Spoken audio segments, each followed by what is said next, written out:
আদর্শিক দ্বন্দ্বের জেরেই ঘটছে একের পর এক হত্যাকাণ্ড, দাবি গোয়েন্দা পুলিশের। অস্থিতিশীল পরিবেশ সৃষ্টি করে ফয়দা নেয়ায় উদ্দেশ্য, মত বিশেষজ্ঞদের। কাল কেরানীগঞ্জে নবনির্মিত ঢাকা কেন্দ্রীয় কারাগার উদ্বোধন করবেন প্রধানমন্ত্রী। সংশোধনাগার হিসেবে গড়ে তোলার পরামর্শ অপরাধ বিজ্ঞানীদের।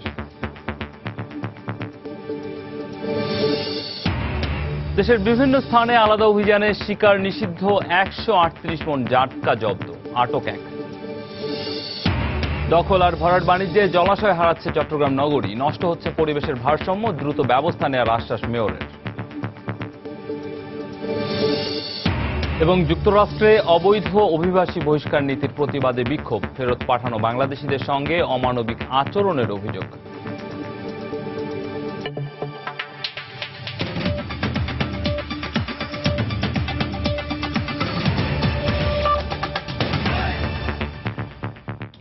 সময় সংবাদের সঙ্গে আছি আমি রামিম হাসান। 2013 থেকে চলতি বছরের এপ্রিল পর্যন্ত হত্যাকাণ্ডের শিকার হয়েছেন 5 জন ধর্মীয় গুরু। এই সময়ে হত্যার চেষ্টা করা হয়েছে বিভিন্ন ধর্মের কমপক্ষে 10 জন তাত্ত্বিককে। সবশেষ 4 এপ্রিল ঢাকার লালবাগে খুন হন মসজিদের মুয়াজ্জিন বিল্লাল হোসেন। গোয়েন্দা কর্মকর্তারা বলছেন পূর্বশত্রুতার জেরে খুন হতে পারেন মুয়াজ্জিন, আর বাকি হত্যাকাণ্ডের পেছনে রয়েছে আদর্শিক দ্বন্দ্ব। তবে বিশ্লেষকদের মতে অস্থিতিশীল পরিবেশ সৃষ্টি করে তার ফায়দা নিতেই ঘটানো হচ্ছে এসব। খান মোহাম্মদ রুমেলের রিপোর্ট। 2013 সালে ঢাকার গোপীবাগে নিজ বাসায় 6 সহযোগী সহ খুন হন কথিত পীর লুৎফর রহমান। পরের বছর হত্যা করা হয় ইসলামী চিন্তাবিদ মাওলানা নুরুল ইসলাম ফারুকীকে। 2015 সালে বাড্ডায় নিজ খানকায় হত্যা করা হয় পিডিবির সাবেক চেয়ারম্যান ও পীর খিজির হায়াত খানকে। একই বছর রংপুরের কাউনিয়ায় খুন হন মাজারের খাদেম। আর চলতি বছরের 4 এপ্রিল খুন হন মসজিদের মুয়াজ্জিন বিল্লাল হোসেন। প্রত্যেকটি খুনের ঘটনা ছিল একই রকম, গলা কেটে হত্যা। প্রাথমিক তদন্তে আমাদের কাছে মনে হয়েছে এই মুয়াজ্জিন হত্যাকাণ্ডটি একটি পূর্ব শত্রুতার জের ধরে এটি সংঘটিত হয়েছে। এছাড়া ঈশ্বরদীতে খ্রিস্টান ধর্মযাজক লুক সরকার হত্যা চেষ্টা, ঢাকায় হোসেনি দালানে বোমা হামলা, দিনাজপুরে ধর্মযাজক পিয়েরে পার্লারি ও ইস্কন নেতা বীরেন্দ্রনাথ হত্যা চেষ্টা, রংপুরে বাহাই কেন্দ্রের পরিচালক রুহুল আমিন হত্যা চেষ্টা, সৈয়দপুরে শিয়া সম্প্রদায়ের প্রতীকী কারবালায় হামলা চালিয়ে 2 ব্যক্তিকে হত্যা চেষ্টার ঘটনা ঘটে 2015 সালে। বেশিরভাগ হত্যা ও হামলার পেছনে জেএমবি জড়িত বলে দাবি গোয়েন্দা কর্মকর্তাদের। পিডিবি কর্মকর্তা খিজির হায়াত খান, তাকে হত্যা করা হয়েছে। তারও কিন্তু পিডিবির কোনো বিষয় সংক্রান্ত না বা অন্য কোনো বিষয় না, এটি মানে তাকে তার আদর্শের কারণে, অর্থাৎ তিনি পীর, এই কারণেই তাকে হত্যা করা হয়েছিল। উত্তরবঙ্গে এরকম বেশ কয়েকটি হত্যাকাণ্ড সংঘটিত হয়েছে। অপরদিকে বিশ্লেষকদের মতে দেশকে অস্থিতিশীল করে রাজনৈতিক ফায়দার জন্যই ধর্মীয় ব্যক্তি ও প্রতিষ্ঠানকে লক্ষ্যবস্তু করা হচ্ছে, আর এর জন্য দায়ী ব্যক্তি কিংবা গোষ্ঠীকে আইনের পাশাপাশি সামাজিকভাবে মোকাবেলা করার তাগিদ তাদের। যারা ঘটনাগুলো ঘটাচ্ছে নিশ্চয়ই তারা কোনো একটা রাজনৈতিক দুরভিসন্ধি থেকে ঘটাচ্ছে। তারা যদি মনে করে হত্যাকাণ্ডের মধ্যে দিয়েই আরেকটা মতাদর্শকে হত্যা করা যায়, তা যায় না। রিলিজিয়নের হিস্ট্রি দেখি আমরা কিন্তু দেখব কোনো ধর্মযুদ্ধ কিন্তু আরেকটা ধর্মকে প্রতিষ্ঠিত করতে পারেনি। তিনি আরো বলেন, ধর্ম কিংবা ধর্মীয় আদর্শের ক্ষেত্রে সাধারণ মানুষের মনে কোনো বিভাজন নেই। নিজেদের উদ্দেশ্য বাস্তবায়নে কেউ কেউ এসব নাশকতার মাধ্যমে বিভাজন তৈরির চেষ্টা করেন, যা আদৌ ফলপ্রসূ হবে না। তেমন সুযোগ আছে। খান মোহাম্মদ রুমেল, সময় সংবাদ, ঢাকা। কিছু কাজ বাকি থাকলেও কাল উদ্বোধন হচ্ছে কেরানীগঞ্জের নবনির্মিত ঢাকা কেন্দ্রীয় কারাগার। প্রধানমন্ত্রী শেখ হাসিনা এটি উদ্বোধন করার কথা রয়েছে। কারা মহাপরিদর্শক জানিয়েছেন এখন পর্যন্ত কাজ শেষ হয়েছে প্রায় 80%, বাকি কাজ শেষ হবে আগামী বছরের জুনের মধ্যে। অপরাধ বিজ্ঞানীদের মতে কারাগারকে গড়ে তোলা উচিত সংশোধনাগার হিসেবে। আতিকুর রহমান তমালের রিপোর্ট। ঢাকা মাওয়া মহাসড়ক ধরে যেতে হাতের বাঁয়ে চোখে পড়ে বিশাল এক স্থাপনা। প্রায় 200 একর জায়গা জুড়ে নির্মিত এই কারাগারের বন্দি ধারণ ক্ষমতা প্রায় 8000। রোববার এটির উদ্বোধন করবেন প্রধানমন্ত্রী শেখ হাসিনা। সে কারণেই চলছে শেষ সময়ের প্রস্তুতি।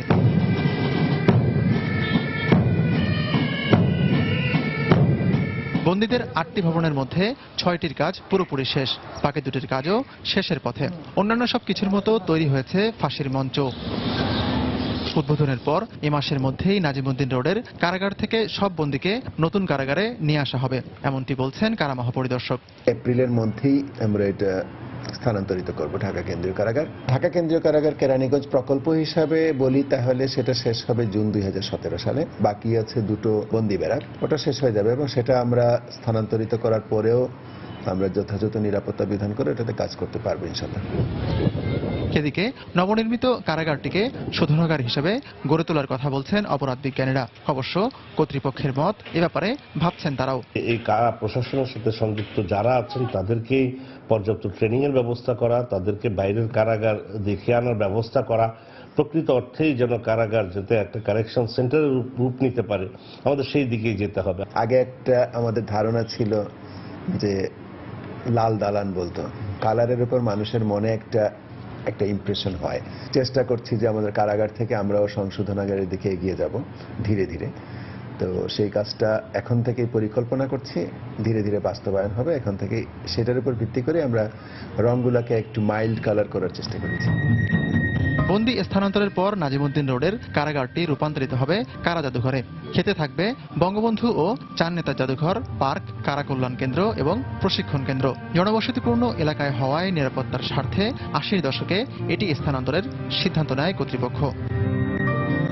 আতিকুর রহমান তামাল, সময় সংবাদ, ঢাকা। চাঁদপুরে একটি যাত্রীবাহী লঞ্চ থেকে 87.5 মণ জাটকা জব্দ করেছে নৌপুলিশ। ভোরে মেঘনা নদীর চাঁদপুর লঞ্চ টার্মিনাল এলাকায় এমভি কর্ণফুলী 1 নামে লঞ্চ থেকে এসব জাটকা জব্দ করা হয়। নৌপুলিশ জানায়, বরিশাল থেকে ঢাকাগামী লঞ্চটি মেঘনার চাঁদপুর লঞ্চ টার্মিনালে যাত্রাবিরতি করে। এ সময় নৌপুলিশ অভিযান চালিয়ে লঞ্চের ডেকের নিচে লুকিয়ে রাখা 80টি ঝুড়ি উদ্ধার করে। সেসব ঝুড়ি থেকে 87.5 মণ জাটকা জব্দ করা হয়। এ ঘটনায় জড়িত কাউকে আটক করা যায়নি। জব্দ করা জাটকা প্রশাসন ও মৎস্য বিভাগের কর্মকর্তাদের উপস্থিতিতে এলাকার সাধারণ মানুষ, বিভিন্ন মাদ্রাসা ও এতিমখানায় বিতরণ করা হয়। এছাড়া বরিশালের মেহেন্দিগঞ্জে 2 মণ এবং পটুয়াখালীর টোল প্লাজা থেকে 10 মণ জাটকা জব্দ করেছে কোস্টগার্ড। পটুয়াখালী থেকে আটক করা হয় একজনকে, আর মুন্সিগঞ্জ অভিযান চালিয়ে জব্দ করা হয় 38 মণ জাটকা। গোপন সংবাদের ভিত্তিতে কর্ণফুলী 1 লঞ্চ একটা আমরা আটক করি।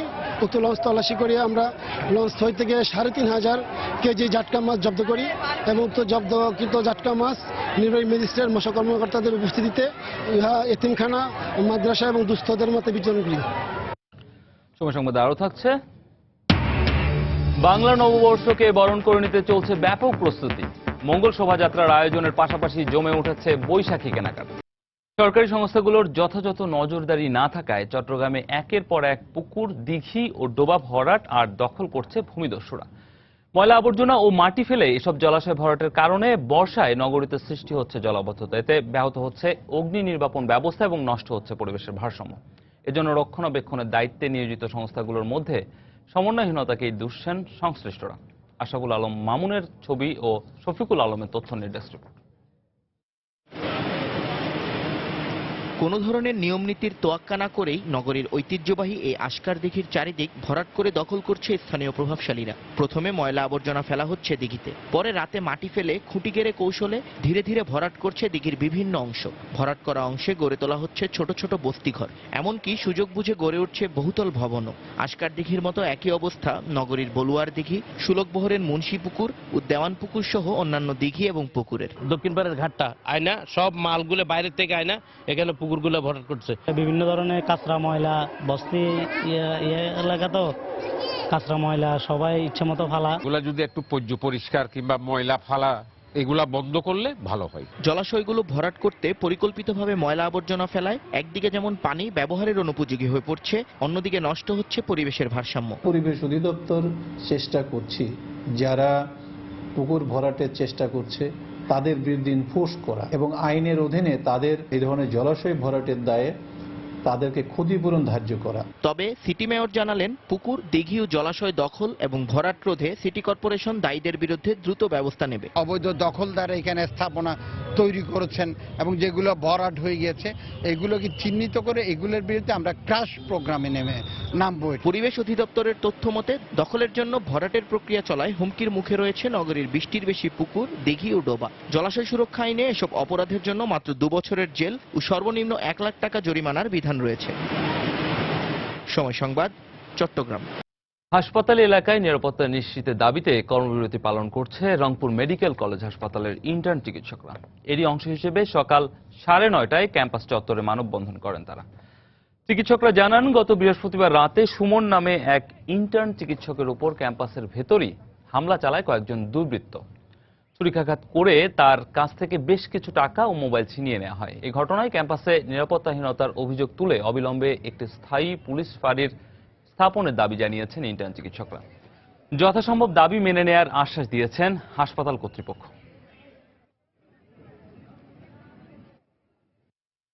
ফরিদপুরে 2 পরিচ্ছন্নতা কর্মীকে হত্যার ঘটনায় মামলা দায়েরের পর 10 জনকে গ্রেফতার করেছে পুলিশ। গত রাতে নিহত মানিক জমাদ্দারের স্ত্রী টুম্পা জমাদ্দার বাদী হয়ে কোতোয়ালি থানায় একটি হত্যা মামলা দায়ের করেন। পরে রাতে শহরের বিভিন্ন স্থানে অভিযান চালিয়ে 10 জনকে গ্রেফতার করা হয়। সর্বোচ্চ গুরুত্ব দিয়ে এই হত্যাকাণ্ডের রহস্য উদ্ঘাটনের চেষ্টা চলছে বলে জানিয়েছে পুলিশ। গতকাল ভোরে ফরিদপুর পৌরসভার 2 পরিচ্ছন্নতা কর্মী কাজে বের হলে তাদেরকে কুপিয়ে হত্যা করে দুর্বৃত্তরা।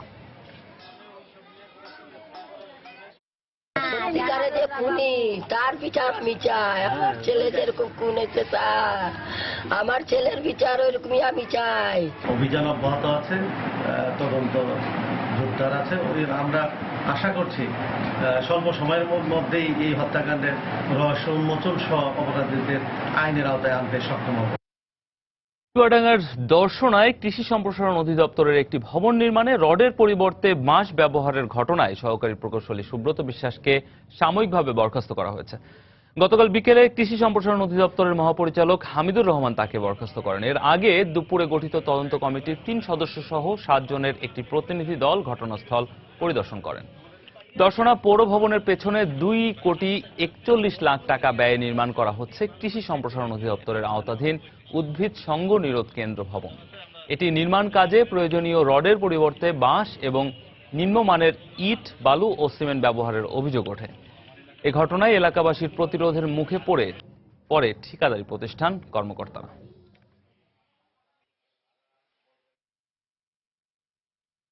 সংবাদে আরো থাকছে, দূরপাল্লার ক্ষেপণাস্ত্র ইঞ্জিনের সফল পরীক্ষা চালালো উত্তর কোরিয়া। যুক্তরাষ্ট্রের উপর পরমাণু হামলার সক্ষমতা অর্জনের দাবি। জাতীয় রাজনীতিতে শুদ্ধাচার প্রতিষ্ঠিত না হলে কখনোই প্রশাসনে শুদ্ধাচার প্রতিষ্ঠা সম্ভব হবে না বলে মন্তব্য করেছেন সড়ক পরিবহন ও সেতুমন্ত্রী ওবায়দুল কাদের।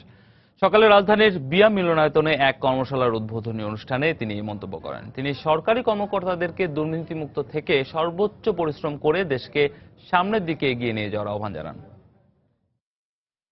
জাতীয় রাজনীতি যদি শুদ্ধাচারে শোভা না পায় তাহলে প্রশাসনের কোন স্তরে শুদ্ধাচার পরিপূর্ণ বাস্তবায়ন করা সম্ভব হবে। ব্রিজ করবেন, একটু ভারী গাড়ি উঠলে ব্রিজটা ভেঙে গেল, এই ব্রিজ করার দরকার নেই। দায় সারা গোছের কাজ আমরা যেন না করি, সেটাই হোক আজকে ওয়ার্কশপে আমাদের সকলের শপথ।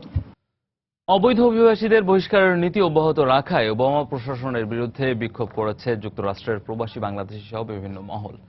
এই প্রক্রিয়ার অংশ হিসেবে গেল সপ্তাহেও 27 বাংলাদেশি সহ 86 জনকে বহিষ্কার করা নিয়ে উত্তাল মার্কিন গণমাধ্যম। মানবাধিকার সংগঠনগুলোর প্রতিবাদে উত্তপ্ত সারা যুক্তরাষ্ট্র। আমাদের নিউ ইয়র্ক প্রতিনিধি শিহাবুদ্দিন কিসলোর পাঠানো তথ্য ও ছবি নিয়ে ডেস্ক রিপোর্ট। অবৈধ অভিবাসী বহিষ্কারের মার্কিন নীতির বিরুদ্ধে মাঠে নেমেছে যুক্তরাষ্ট্রের বিভিন্ন মানবাধিকার সংগঠন। বর্তমানে প্রায় 3,000 বাংলাদেশি সহ ইমিগ্রেশন কর্তৃপক্ষের হাতে গ্রেফতারকৃত 34,000 অভিবাসীকে বহিষ্কারের সিদ্ধান্তের প্রতিবাদে শুক্রবার নিউ ইয়র্কে বিক্ষোভ করে বিভিন্ন মানবাধিকার ও সামাজিক সংগঠন। এতে বাংলাদেশ সহ বিভিন্ন দেশের প্রবাসীরা যোগ দিয়ে জোরপূর্বক অভিবাসীদের বহিষ্কারের নীতিকে অমানবিক বলে উল্লেখ করেন। শুধু হন্ডুরাস না, আরো অনেক সেন্ট্রাল আমেরিকান কান্ট্রি আছে, যেমন কলম্বিয়া, এসব কান্ট্রিতে এখন অনেক বাচ্চারা ডিপোর্ট হয়ে যাচ্ছে এন্ড তাদেরকে ওই দেশে মেরে ফেলা হচ্ছে। মার্কিন সরকারের অভিবাসী বহিষ্কারের বিরুদ্ধে আমরা প্রতিবাদ করছি।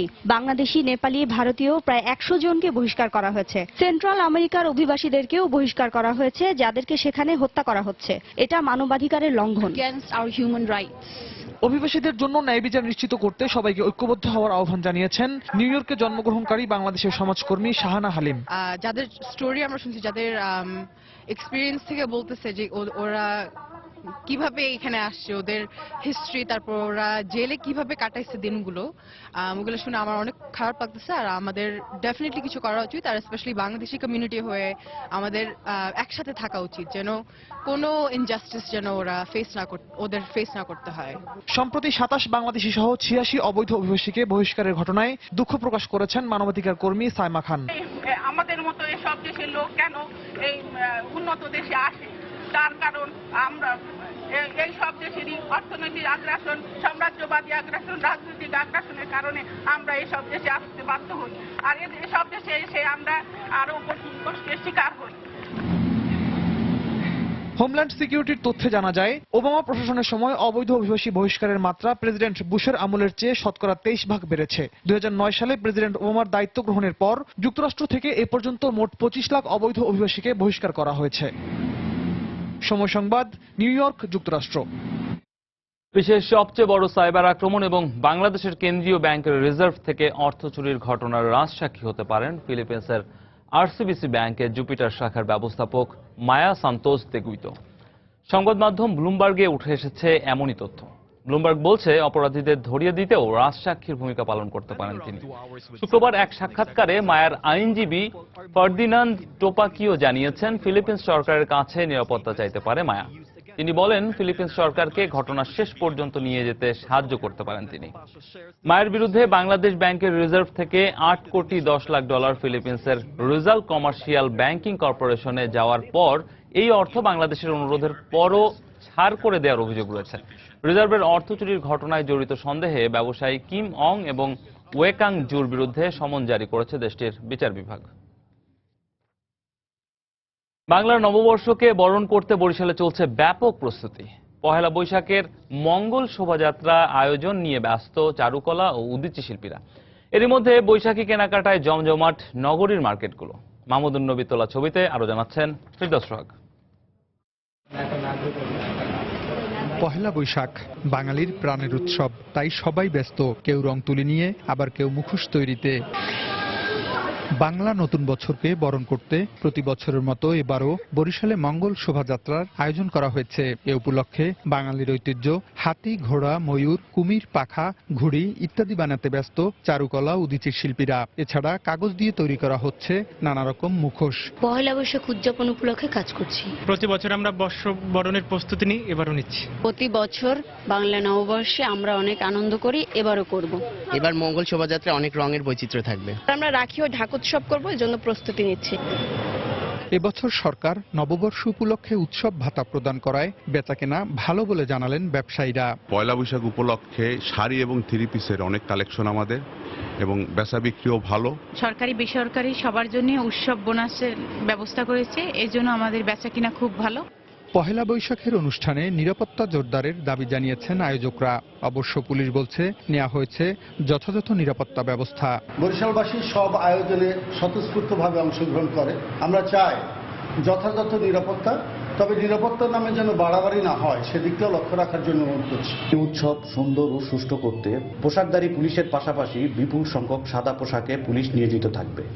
মঙ্গল শোভাযাত্রা এবং অনুষ্ঠানস্থল ছাড়াও নগরীর বিভিন্ন স্থানে পুলিশ মোতায়েন থাকবে। নিরাপত্তা সুষ্ঠু করতে নগরবাসীরও সহযোগিতা প্রয়োজন। উদীচী ও বরিশাল নাটক যৌথভাবে বড় পরিসরে বিএম স্কুল মাঠে 3 দিনব্যাপী বৈশাখী মেলার আয়োজন করে। এছাড়া আরও 3টি স্থানে পৃথক আয়োজনে মেলা অনুষ্ঠিত হয়। আর ভোরে রাখি উৎসব, মঙ্গল শোভাযাত্রার আয়োজন করা হয়। ফিরদৌস সোহাগ, সময় সংবাদ, বরিশাল। রাজধানীর পাইকারি বাজারে গেল সপ্তাহে হঠাৎ করেই কয়েক দফা বেড়েছে লবণের দাম। তবে স্থিতিশীল রয়েছে চাল সহ প্রায় সব ধরনের নিত্যপণ্যের দর। আর গেল সপ্তাহের তুলনায় অনেকটাই কমতির দিকে আদা, রসুন, পেঁয়াজ ও আলুর দাম। তবে তুলনামূলকভাবে বিক্রি অনেকটা কম বলে জানিয়েছেন ব্যবসায়ীরা। রাজধানীর মোহাম্মদপুর পাইকারি কৃষি মার্কেট ঘুরে বিস্তারিত জানাচ্ছেন কামরুল হাসান সবুজ। রাজধানীর অন্যতম বড় এই পাইকারি বাজারে সরবরাহের কোনো ঘাটতি নেই আদা, রসুন, পেঁয়াজের, তাই দামও কমতির দিকে। বিক্রেতারা জানালেন, গেল সপ্তাহের তুলনায় চায়না আদা কেজিতে 5 থেকে 6 টাকা কমে বিক্রি হচ্ছে 35 থেকে 36 টাকায়। দেশি পেঁয়াজ 27 থেকে 28 টাকায়, আর ভারতীয় পেঁয়াজের দাম কমেছে কেজিতে 4 টাকা পর্যন্ত, বিক্রি হচ্ছে 19 থেকে 20 টাকায়। রসুন, পেঁয়াজ গেছে সপ্তাহে বাজার কম, চায়না রসুনের বাজার কমছে। যে রসুন আমরা 60 টাকা বেশি, রসুন আজকে 50 থেকে 52 টাকা। আলুর বাজার ছিল 15-16, আজকে আছে 14-15। সব মালের বাজার কমছে, বেচা কিনা একটু কম। এদিকে ডাল তেলের দাম স্থিতিশীল থাকলেও সরবরাহ ঘাটতির অজুহাতে গত সপ্তাহে 3 দফা বেড়েছে লবণের দাম, তবে কিছুটা কমেছে চিনির দাম। দেশি মুসুরি আমরা বিক্রি করতেছি 115 টাকা থেকে শুরু করে আপনার 132 টাকা। গত 3 দিন যাবত চিনির দাম বস্তা প্রতি আপনার 25 টাকা কমছে। লবণের বাজারটা হঠাৎ করে 3 বার বাড়ছে। পরশুদিনও এই লবণটা ছিল 490 টাকা, গতকালকে সেটা রেট দিয়েছে 560 টাকা 25 কেজি, মানে পার কেজিতে তো 2 টাকা বাড়লো। তুলনামূলক বেচাবিক্রি খুবই কম। অন্যদিকে কয়েক সপ্তাহ ধরেই স্থিতিশীল রাজধানীর চালের বাজার। মাসখানেকের মধ্যে নতুন চালের মৌসুম শুরু হবে, তাই দাম বাড়ার সম্ভাবনাও নেই বলে জানালেন ব্যবসায়ীরা। বর্তমানে ভালো মিনিকেট চলছে 40 থেকে 46 টাকা, আর ভালো আটা চাল চলছে 30 থেকে 34 টাকা। 20-25 দিন পরে আপনার ঈদ মৌসুম শুরু হতে যাচ্ছে, তো তখন আরো আমদানি হয়, বাজার হয়তো আরো একটু কমতে পারে, বাড়ার তো কোনো সুযোগ এখন নেই। মশলার বাজারে এক সপ্তাহের ব্যবধানে জিরার দাম কেজিতে 20 টাকা বেড়ে বিক্রি হচ্ছে 330 থেকে 360 টাকায়। তবে স্থিতিশীল রয়েছে এলাচ, লবঙ্গ, দারুচিনি, গোলমরিচ সহ সব ধরনের মশলার দাম। কামরুল হাসান সবুজ, সময় সংবাদ, ঢাকা। অনুকূল আবহাওয়া, চাষ উপযোগী অন্যান্য পারিপার্শ্বিকতায় নড়াইলের বোরোর ফলন ভালো হয়েছে। ধান কেটে ঘরে তোলা পর্যন্ত সবকিছু ঠিকঠাক থাকলে ফলন গত কয়েক বছরের রেকর্ড ছাড়িয়ে যাবে বলে ধারণা চাষিদের। তবে বাজারে ধানের দাম কম থাকায় শঙ্কায় রয়েছে তারা। খায়রুল আলম রানার পাঠানো তথ্য ও ছবি নিয়ে টেস্ট রিপোর্ট। নড়াইলে ফসলের মাঠ জুড়ে শুধু ধান আর ধান। যেদিকে চোখ যায় মাঠে মাঠে কাঁচা পাকা ধানের শীষের সোনালী হাতছানি। সার কীটনাশকের স্বাভাবিক সরবরাহ, অনুকূল আবহাওয়ার পাশাপাশি পোকামাকড়ের কম উপদ্রব থাকায় নড়াইলে এবার বোরোর বাম্পার ফলনের আশা করছেন চাষিরা। কিন্তু বাজারে ধানের উপযুক্ত দাম না থাকায় তাদের মাঝে হতাশা ভর করেছে। এ অবস্থায় ধানের ন্যায্য দাম নিশ্চিত করার দাবি জানিয়েছেন তারা। গতবার যে ধান হয়েছিল, আমরা প্রাকৃতিক একটা দুর্যোগ ছিল, সেই তুলনায় এবারে যে ধান হয়েছে এবারে কোনো দুর্যোগ হয়নি। খরা বছর মোটামুটি ধান অনেক ভালো হয়েছে। ফলন যা হয়েছে তাতে কৃষক খুশি, কিন্তু একটা কারণে কৃষকের মুখে হাসি নেই, সেটা হচ্ছে ধানের বাজার ভালো না। ধানের যে দাম আছে সর্বশেষ বেচা কেনার পরে দেখা যায় যে চালানোর ঘরে আসে না। জেলা কৃষি কর্মকর্তাও এবছর বোরোর বাম্পার ফলনের আশাবাদ ব্যক্ত করে স্বীকার করেন, ধানের দাম নিয়ে শঙ্কায় রয়েছে কৃষকেরা। বোরো চাষের যে অনুকূল পরিবেশ এটা বিরাজমান ছিল, আমরাও মাঠে ঘাটে তৎপর ছিলাম, সেই হিসাবে বোরোর ফলন খুবই ভালো হবে বলে আমাদের প্রত্যাশা। কৃষি বিভাগ সূত্র মতে চলতি মৌসুমে 42,000 হেক্টর লক্ষ্যমাত্রার বিপরীতে নড়াইল জেলায় 41,500 হেক্টর জমিতে বোরোর আবাদ হয়েছে। সময় সংবাদ, নড়াইল। শুরুটা ছিল সেই পাকিস্তান আমলে। সে সময় ওষুধের দাম নিতেন মাত্র 5 পয়সা। তখন থেকেই 5 পাই ডাক্তার নামে পরিচিত। 87 বছর বয়সেও দমেননি, মানুষের সেবা করে যাচ্ছেন হোমিও চিকিৎসক নুরুল ইসলাম সরকার। তবে সময়ের পরিবর্তনে এখন তার সেবা মেলে 2 থেকে 10 টাকার মধ্যে। গাইবান্ধা সমাজসেবী এই মানুষটির কথা জানাচ্ছেন হেদায়েতুল ইসলাম বাবু, ক্যামেরায় ছিলেন ওবায়দুল ইসলাম।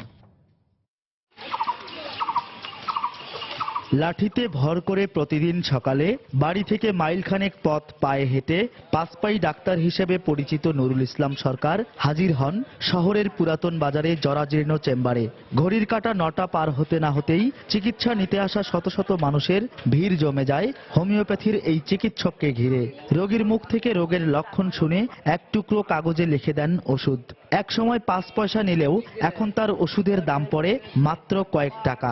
যদি কোনো রোগী তাকে সুন্দর করে তার শারীরিক সমস্যাগুলো বুঝাই বলতে পারে, একটা ডোজই যথেষ্ট। নাক দিয়ে পানি পড়লে জ্বর আসতো, আল্লাহর অশেষ রহমত ওনার চিকিৎসার ফলে সে এখন পুরো সুস্থ, আমার কোনো কিছুই লাগে না।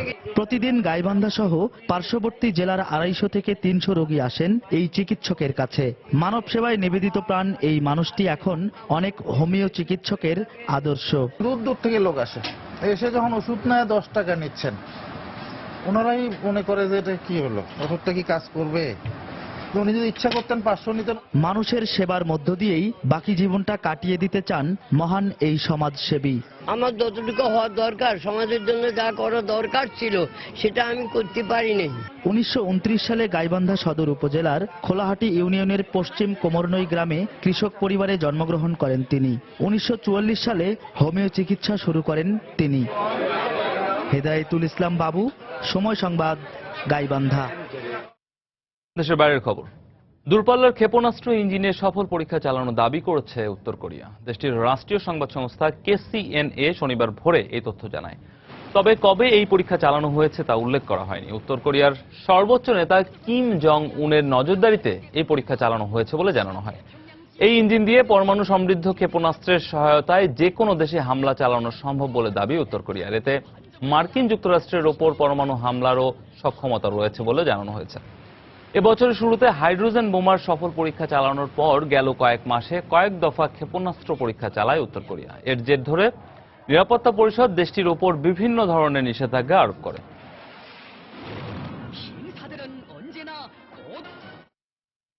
আইএসের সঙ্গে কয়েকদিন ধরে রক্তক্ষয়ী সংঘর্ষের পর ইরাকের আনবার প্রদেশের পশ্চিমাঞ্চলীয় হিত শহরের বেশিরভাগ এলাকা ইরাকি সেনারা নিজেদের নিয়ন্ত্রণে নিয়েছে। দেশটির সরকারের পক্ষ থেকে সেখানে নতুন করে আর কোনো মার্কিন সেনা পাঠানোর অনুরোধ করা হয়নি বলে জানিয়েছেন মার্কিন পররাষ্ট্রমন্ত্রী জন কেরি। সিরিয়ার দেরা প্রদেশের তাসিল এলাকা এবং আলেপ্পো প্রদেশের আল রাই শহরের সীমান্ত এলাকায় আইএসের কাছ থেকে নিজেদের নিয়ন্ত্রণ নিয়েছে আসাদ বিরোধী বিদ্রোহীরাও। ইরাকের রাষ্ট্রীয় টেলিভিশন জানায়, টানা 2 সপ্তাহ ধরে চলা আইএসের সঙ্গে রক্তক্ষয়ী সংঘর্ষের পর শুক্রবার দেশটির আনবার প্রদেশের পশ্চিমাঞ্চলীয় হিট শহরের কেন্দ্রে পৌঁছায় দেশটির সেনা সদস্যরা। এক পর্যায়ে ইরাকি সেনাদের প্রতিরোধের মুখে শহর থেকে পিছু হটতে বাধ্য হয় আইএস সদস্যরা। শুক্রবার অনলাইনে প্রকাশিত এক ছবিতে দেখা যায় আইএস সদস্যরা পিছু হটার পর ওই এলাকা ছেড়ে অন্যত্র পালিয়ে যাচ্ছেন হাজার হাজার বাসিন্দা। যদিও তখনও শহরের বেশ কয়েকটি এলাকায় থেমে থেমে সংঘর্ষ চলছিল বলে জানান ইরাকি সেনারা। আমরা এরই মধ্যে শহরের পশ্চিমাঞ্চলীয় এবং পূর্বাঞ্চলীয় এলাকা আমাদের নিয়ন্ত্রণে নিয়েছি। রেলওয়ে স্টেশন এবং আবাসিক এলাকাগুলোও এখন আমাদের দখলে। আমরা আমাদের প্রতিরোধ অব্যাহত রেখেছি। ইনশাআল্লাহ আগামী কয়েক ঘন্টার মধ্যেই পুরো শহরই আমাদের নিয়ন্ত্রণে চলে আসবে। এদিকে আইএস মোকাবেলা এবং ইরাকের বর্তমান পরিস্থিতি নিয়ে আলোচনা করতে শুক্রবার বাগদাদ সফর করেন মার্কিন পররাষ্ট্রমন্ত্রী জন কেরি। এদিন দেশটির প্রধানমন্ত্রী হায়দার আল আবাদির সঙ্গে বৈঠক শেষে এক সংবাদ সম্মেলনে ইরাকে আইএস জঙ্গিরা এই মুহূর্তে আত্মরক্ষামূলক কৌশল অবলম্বন করছে বলে জানান মার্কিন পররাষ্ট্রমন্ত্রী। আইএস সদস্যরা ইরাকে একের পর এক শহরের নিয়ন্ত্রণ হারাচ্ছে। দেশটিতে তাদের নিয়ন্ত্রণাধীন প্রায় 40% এলাকা এরই মধ্যে দখলমুক্ত হয়েছে। আমি বলতে চাই, ইরাকের আঞ্চলিক নিরাপত্তা নিশ্চিতকরণ এবং সন্ত্রাস মোকাবেলায় মার্কিন president Barack Obama, vice president Joe Biden এবং মার্কিন পররাষ্ট্র মন্ত্রণালয় ইরাক সরকারকে অব্যাহত সহায়তা দিয়ে যাবে। Vice President Biden, myself as Secretary, and the entire administration in the United States. অন্যদিকে সিরিয়ার সরকারি বাহিনীর সদস্যরা আইএস এর কাছ থেকে পালমিরা এবং কারিয়াতাইন শহর পুনরুদ্ধারের পর এবার দেশটির আসাদ বিরোধী বিদ্রোহীরাও দেরা প্রদেশের তাসিল এলাকা এবং আলেপ্পো প্রদেশের আল রাই শহরের তুরস্ক সীমান্ত এলাকা আইএস এর কাছ থেকে পুনরুদ্ধার করেছে বলে জানিয়েছে যুক্তরাজ্য ভিত্তিক পর্যবেক্ষণ সংস্থা Syrian observatory for human rights. সংস্থাটি আরও জানায়, ফ্রি সিরিয়ান আর্মি নামের ওই বিদ্রোহী গোষ্ঠীটি শুক্রবার তুরস্ক সহ আরও বেশ কয়েকটি বিদেশি রাষ্ট্রের অস্ত্র সহায়তায় আইএসকে হটিয়ে ওই এলাকাগুলোর নিয়ন্ত্রণ নিতে সক্ষম হয়। অন্যয় কর্মকার, সময় সংবাদ। যুক্তরাষ্ট্রের টেক্সাস অঙ্গরাজ্যের একটি বিমান ঘাঁটিতে গোলাগুলিতে অন্তত 2 জন নিহত হয়েছেন। কর্তৃপক্ষের ধারণা, বিমান বাহিনীর এক সদস্য প্রথমে তার কমান্ডারকে গুলি করে হত্যার পর সম্ভবত নিজেও আত্মহত্যা করে। বিমান ঘাঁটিতে অবস্থিত ভবনের একটি কক্ষ থেকে 2 ব্যক্তির লাশ উদ্ধার করা হয়। এই ঘটনার পর পুলিশ ওই ভবনে তল্লাশি অভিযান চালায়। তবে ঠিক কি কারণে এই হত্যাকাণ্ডের ঘটনা ঘটেছে তা জানা না গেলেও কারণ অনুসন্ধানে তদন্ত চলছে বলে জানিয়েছে পুলিশ। এই ঘটনার সঙ্গে সন্ত্রাসী কর্মকাণ্ডের কোনো সম্পর্ক নেই বলেও পুলিশের পক্ষ থেকে নিশ্চিত করা হয়েছে। প্যারিসে গত নভেম্বরে সন্ত্রাসী হামলার অন্যতম সন্দেহভাজন মোহাম্মদ আব্রিনিকে গ্রেফতার করা হয়েছে বলে জানিয়েছে বেলজিয়ামের স্থানীয় গণমাধ্যম। আর আব্রিনি ব্রাসেলস হামলার সঙ্গেও জড়িত ছিল বলে শুক্রবার গণমাধ্যমের ওই খবর জানানো হয়। গত 22 মার্চ ব্রাসেলস বিমানবন্দরে হামলার পর মাথায় হ্যাট পরা যে ব্যক্তি শনাক্ত করা হয়েছিল, সেই ব্যক্তি এই আবরিনী বলে ধারণা করা হচ্ছে। প্যারিস হামলার প্রধান সন্দেহভাজন সালেহ আব্দুস সালামের সঙ্গে থাকা অবস্থায় সিসিটিভি ক্যামেরার ফুটেজে শনাক্ত হওয়ার পর থেকেই আবরিনী ইউরোপের মোস্ট ওয়ান্টেড তালিকায় ছিলেন।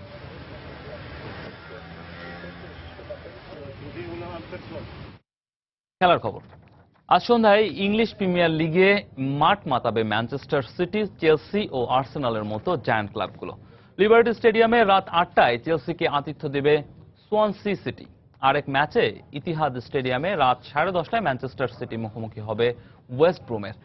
এছাড়া বোলিং গ্রাউন্ডে সন্ধ্যা 5:45টায় আর্সেনালের প্রতিপক্ষ ওয়েস্ট হ্যাম। মৌসুমে একের পর এক চমক দেখিয়ে ইংলিশ প্রিমিয়ার লিগের শিরোপা প্রায় নিশ্চিত করে ফেলেছে লিস্টার সিটি। লিস্টারের চেয়ে 11 পয়েন্ট পিছিয়ে থেকে আর্সেনাল আছে তৃতীয় স্থানে। শিরোপার স্বপ্ন ফিকে হয়ে এলেও তা মানতে নারাজ আর্সেন ওয়েঙ্গারের দল। শেষ মুহূর্ত পর্যন্ত লড়াইয়ে টিকে থাকার দৃঢ় প্রত্যয় আর্সেনাল ফুটবলারদের। অন্তরে বিশ্বাস, সেরাটা দিতে পারলে এখনো জয় করা সম্ভব ইংলিশ প্রিমিয়ার লিগের জমকালো শিরোপা। ম্যাচটা ওয়েস্ট হ্যামের বিপক্ষে হয় বেশ চিন্তায় আছেন কোচ, কারণ এবারের মৌসুমে দু দলের প্রথম দেখায় এমিরেটস স্টেডিয়ামে 2-0 গোলে হেরেছিল আর্সেনাল। তাই প্রতিপক্ষকে যথেষ্ট সমীহ করেই মাঠে নামবে গানাররা, কারণ জয়ের ক্ষুধায় তপ্ত হয়ে আছে ওয়েস্ট হ্যামও। জিতলেই চ্যাম্পিয়ন্স লিগ খেলার পথে আরও এগিয়ে যাওয়ার সুযোগ থাকবে তাদের সামনেও।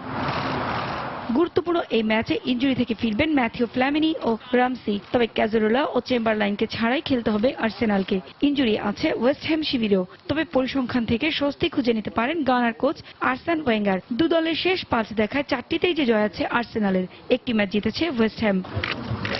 শিরোপার আশা শেষ ম্যানচেস্টার সিটিরও। এখন স্বপ্ন চ্যাম্পিয়ন্স লিগের টিকিট নিশ্চিত করা। নতুন মৌসুমে নতুন কোচের অধীনে নতুন উদ্যমে জেগে উঠতে চায় সিটিজেনরা, কিন্তু ভালো কিছু নিয়ে সিটির হয়ে মৌসুম শেষ করতে চান পেলেগ্রিনি। প্রিমিয়ার লিগের শেষ 8 ম্যাচে কখনোই ওয়েস্ট ব্রোমের কাছে হারেনি ম্যানচেস্টার সিটি। ম্যাচটাও হচ্ছে নিজেদের মাঠেই, তাই সমর্থকদের সমর্থন নিয়ে জ্বলে উঠতে প্রস্তুত তারা। 2 মাস পর এ ম্যাচে ইনজুরি থেকে ফিরবেন কেভিন ডে ব্রুইন, তবে ম্যানচেস্টার সিটি কোচ মাঠে পাবেন না রাহিম স্টার্লিং, ইয়াইয়া তোরে ও ভিনসেন্ট কম্পানিকে। এবারে মৌসুমটা বেশ বাজে কাটছে বর্তমান চ্যাম্পিয়ন চেলসির। দুঃস্বপ্নের দিনগুলো ভুলে নতুন দিনের সামনে এখন ব্লুজরা। হাতে আছে আর মাত্র কটি ম্যাচ, তাই বাকি ম্যাচগুলোতে জয় দিয়ে শেষটা অন্তত সুখকর করে রাখতে চায় চেলসি। তবে প্রতিপক্ষকে নিয়েও ভাবতে হচ্ছে কোচ গাস হিডিংকে। 37 পয়েন্ট নিয়ে রেলিগেশনের সংখ্যায় আছে সোয়ানসি সিটি, তাই মরণ কামড় দিতে চাইবে তারাও। তবে শেষ 5 ম্যাচের একটিতেও চেলসিকে হারাতে পারেনি সোয়ানসি, তাই আত্মবিশ্বাসকে পুঁজি করেই জয় পেতে চায় ব্লুজরা। পারভিন আক্তার, সময় সংবাদ। এ পর্যায়ে শীর্ষ সংবাদ জানিয়ে দিচ্ছি আরেকবার। আদর্শিক দ্বন্দ্বের জেরেই ঘটেছে একের পর এক হত্যাকাণ্ড, দাবি গোয়েন্দা পুলিশের। অস্থিতিশীল পরিবেশ সৃষ্টি করে ফায়দা নেয়ার উদ্দেশ্য মত বিশেষজ্ঞদের। কাল কেরানীগঞ্জে নবনির্মিত ঢাকা কেন্দ্রীয় কারাগার উদ্বোধন করবেন প্রধানমন্ত্রী। সংশোধনাগার হিসেবে গড়ে তোলার পরামর্শ অপরাধ বিজ্ঞানীদের। দেশের বিভিন্ন স্থানে আলাদা অভিযানের শিকার নিষিদ্ধ 138 মণ জাটকা জব্দ, আটক 1। দখল আর ভরাট বাণিজ্যে জলাশয় হারাচ্ছে চট্টগ্রাম নগরী, নষ্ট হচ্ছে পরিবেশের ভারসাম্য, দ্রুত ব্যবস্থা নেওয়ার আশ্বাস মেয়রের। এবং যুক্তরাষ্ট্রে অবৈধ অভিবাসী বহিষ্কার নীতির প্রতিবাদে বিক্ষোভ, ফেরত পাঠানো বাংলাদেশিদের সঙ্গে অমানবিক আচরণের অভিযোগ। এই ছিল এখনকার মতো। যে কোনো খবর পেতে ভিজিট করুন সময়নিউজ.tv। যে কোনো বাংলা লিংক, রবি ও সিটিসেল নম্বর থেকে সময় সংবাদের খবর অনুষ্ঠান সম্পর্কে জানতে এবং যে কোনো তথ্য সময় সংবাদকে জানাতে ডায়াল করুন 16242 নম্বর। এছাড়া এইমাত্র পাওয়া খবর মোবাইলে পেতে SMS করুন *SN লিখে পাঠিয়ে দিন 16242 নম্বর। আর সঙ্গে থাকুন সময়।